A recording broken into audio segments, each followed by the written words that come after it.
Expensive ഏരിയകളാണ് ഇതൊക്കെ. ഇങ്ങനെ ഓരോ വീടുകൾ, ബീച്ചുകൾ കാര്യങ്ങളായിട്ട്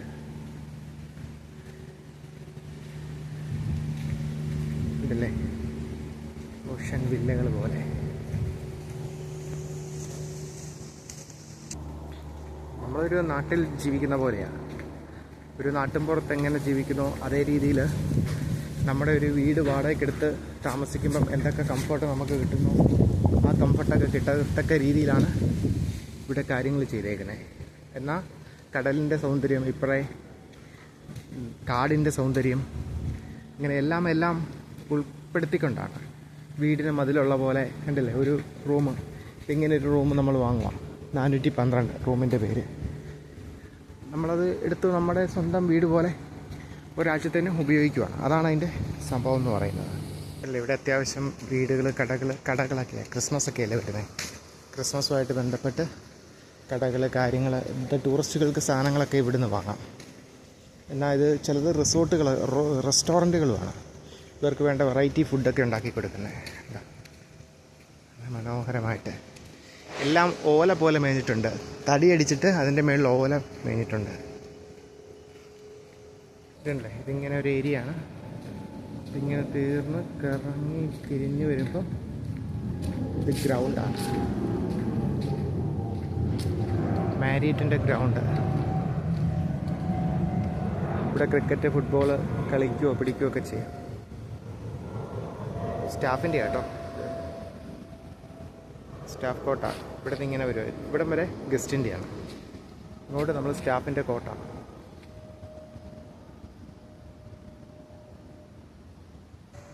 ഈ വന്ന പോലെ നമ്മൾ തിരിച്ചു പോവുക.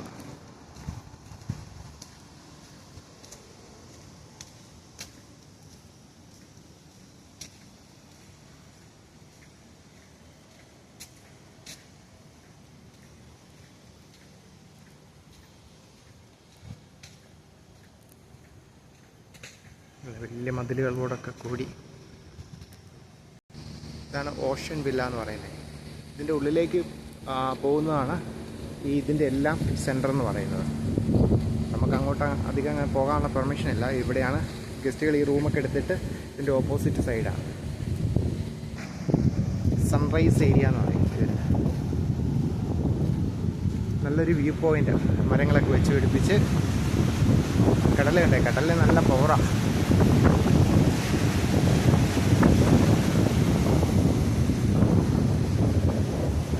ഇത് നമുക്കൊരു വിഷൻ നൽകാൻ വേണ്ടിയിട്ട് മാത്രമാണ്. ഇതിൻ്റെ അപ്പുറത്തോട്ട് മുഴുവൻ ടൂറിസ്റ്റുകളാണ്. ഈ ചെറിയ ഇത് അവരെടുത്തേക്കുന്ന വീട് പോലെ അവരെടുത്തേക്ക് പോവാം.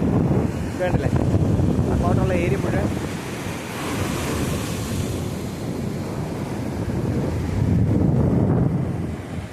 ടൂറിസ്റ്റുകൾ എടുത്തേക്ക് പോവാം. വൈകുന്നേരമൊക്കെ ഇവിടെ വന്നിരുന്ന് നമ്മൾ സാധാരണ സ്റ്റാഫിനൊക്കെ സൺറൈസ് കാണാം. അവർക്കൊക്കെ ആ വീടുകളിലിരുന്ന് കാണാം. കേട്ടോ, വീടുകൾ വെച്ചേക്കുന്നത് അതൊക്കെ അവരുടെ വീടുകളാണ്, ഗസ്റ്റ് വീടുകളാണ്. വിസിറ്റിങ്ങിന് വന്നേക്കുന്നവരാണ്. ഇങ്ങനെ സൈക്കിൾ ഓടിച്ച് കണ്ടില്ലേ, എല്ലാ റൂമിലും സൈക്കിളൊക്കെ ഉണ്ട്. ഇതെടുത്ത് ഇവർക്ക് ഇവിടെ വേണേലും പോവാം. നമ്മൾ ഈ നടന്നു പോകുന്നത് ഇവിടുത്തെ ഏറ്റവും കോസ്റ്റ്ലി ഏരിയ ആണ്. കാരണം നമ്മൾ റൂം എടുക്കുന്ന പോലെയാണ് ഇവിടെ.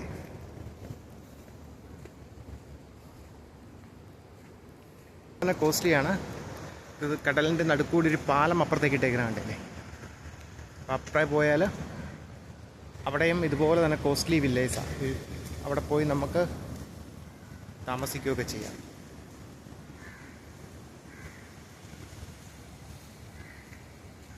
അല്ലേ, ഇങ്ങനെ കടലിൻ്റെ നടുക്കൂടി ഇങ്ങനെ പാലം, പാലത്തിലൂടെ നമുക്കിങ്ങനെ കയറിപ്പോവാം. ഇവിടെ എന്തൊക്കെയാണ് ഇവിടെയുള്ള ഓപ്ഷൻസൊക്കെയാണ്. Shining, facial, body treatment, hand, feet, spa plus family intelligence packages, ഇങ്ങനെയുള്ള കാര്യങ്ങളൊക്കെ ഇതിനകത്തുണ്ട്. ഈ പോകുന്ന കടലിൻ്റെ അപ്പുറം ഇങ്ങനെ പിള്ളേർ വന്ന് കളിക്കുന്നു. തോട്ടിൻ്റെ മാപ്പാണ് നമ്മളിവിടെ നിൽക്കുന്നത്. നമ്മൾ നിൽക്കുന്ന ഏരിയക്കാണ് ഇവർ വരച്ചിട്ടേക്കുന്നത്. റെഡ് കടലിൻ്റെ അപ്പുറം പോയി അവിടെ എന്തൊക്കെയുണ്ട് ഫെസിലിറ്റി. 20 ഷൈനിങ് സ്പായാണ്. അവിടെ നിന്ന് ഇങ്ങോട്ട് പോയി കഴിഞ്ഞാൽ സൺറൈസ് ഓപ്ഷൻ എവിടെയുണ്ട്. ഇങ്ങോട്ട് റൂം നമ്പറുകൾ കണ്ടില്ലേ, ഇങ്ങനെ നമ്മളിപ്പോൾ പോയി കണ്ടത് ഇങ്ങനെ റൂമുകൾ ഇങ്ങനെ കിടക്കുക.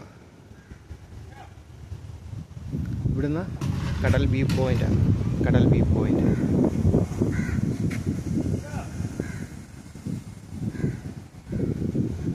ഇങ്ങനെ കിടക്കുന്ന ഇതിങ്ങനെ ഇവിടെയാണ് നമ്മൾ ആദ്യം കണ്ടത്. കാരണം കടലിൻ്റെ നടുക്കായിട്ട്. പിന്നെ ഇനി ഇതുണ്ടല്ലേ, ഇപ്പുറത്തെ സൈഡ് നമ്മുടെ ഫ്രണ്ട് ഓഫീസ് എല്ലാം കഴിഞ്ഞിട്ട് ഇവിടെ കടലാണ്. കടലിൽ നിന്ന് ഇങ്ങനെ വ്യൂ കിട്ടത്തക്ക രീതിയിൽ ഇങ്ങനെ വെച്ചേക്കുന്നത്. ഇതിൽ ഏറ്റവും കോസ്റ്റ്ലി ഇതാണ്.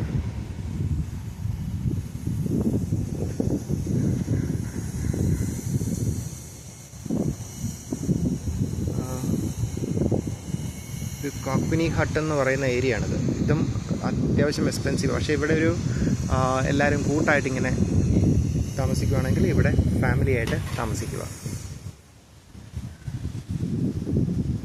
ഇതാണ് ഇതിൻ്റെ ഒരു വ്യൂ പോയിൻ്റ് എന്ന് പറയുന്നത്. കേട്ടോ, ഇങ്ങനെ ഓരോന്നോരോന്നായിട്ട്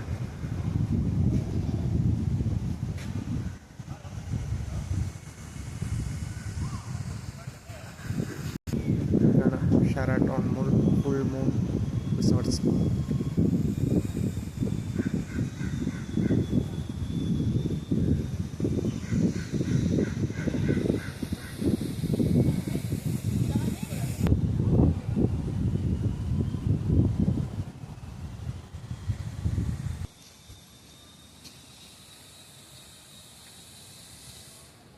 ശരിക്കും നല്ലൊരു കാട് പോലെയാണത്.